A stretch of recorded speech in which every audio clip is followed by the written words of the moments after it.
జమ్మూ కాశ్మీర్లో terrorist attack పై కేంద్ర మంత్రి రాజ్నాథ్ సింగ్ మాట్లాడుతున్నారు. ఇప్పుడు ఆ లైవ్ చూద్దాం. व्यक्तित्व था और उनके काम का जो दायरा था वह इतना विस्तृत था कि उसे कुछ शब्दों में बात पाना यह लगभग असंभव है। आज भी भारतीय वायुसेना पर उनकी छाप हमें स्पष्ट रूप से देखने को मिलती है और यह बात भी एक हद तक सही है कि जब भी कोई संस्था सफलता की ओर अपने कदम बढ़ाती है तो उसमें उसके फाउंडिंग फादर्स के विजन का बहुत ही इम्पॉर्टेंट रोल होता है। जो विजन, जो इथोस उन्होंने हमें दिया था वह आज इंडियन एयरफोर्स के प्रोफेशनलिज्म और परफॉर्मेंस में स्पष्ट रूप से दिखाई देता है। आज यदि हमारी सेना दुनिया की सशक्त वायु सेनाओं में से एक है तो इसके पीछे कहीं न कहीं उनके विजन का एक बहुत महत्वपूर्ण योगदान है। साथियों, जब भी मैं इंडियन फोर्स से जुड़े हुए किसी इवेंट में आता हूं तो स्वाभाविक रूप से मेरे जहन में वायुसेना का इतिहास चलने लगता है। इंडियन एयर फोर्स की यात्रा अपने आप में एक कहानी है।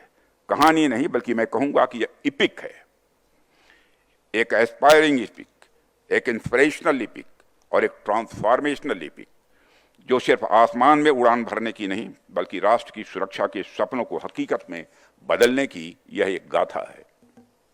साथियों, आप जानते हैं कि इंडिपेंडेंस के बाद किन परिस्थितियों में हमारी एयरफोर्स आगे बढ़ी है। कितने कम रिसोर्सेस के साथ हमने एक नई शुरुआत भी की है। न जाने कितनी कठिनाइयां हम सबको झेलनी पड़ी हैं, लेकिन उन तमाम समस्याओं को झेलने के बाद भी हमारी एयरफोर्स कहीं रुकी नहीं, कहीं थमी नहीं, बल्कि लगातार और सशक्त होती चली गई।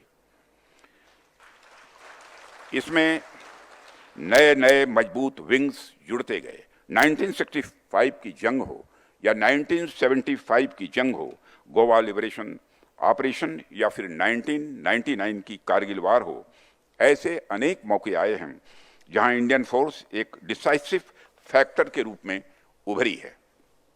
आज स्थिति यह है कि हम दुनिया की सबसे ताकतवर फोर्सों में से एक हैं।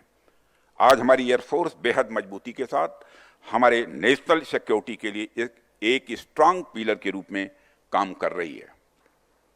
साथियों, यह कहने की आवश्यकता नहीं है कि नेशनल सिक्योरिटी किसी भी देश के लिए सबसे महत्वपूर्ण यह मुद्दा हुआ करता है।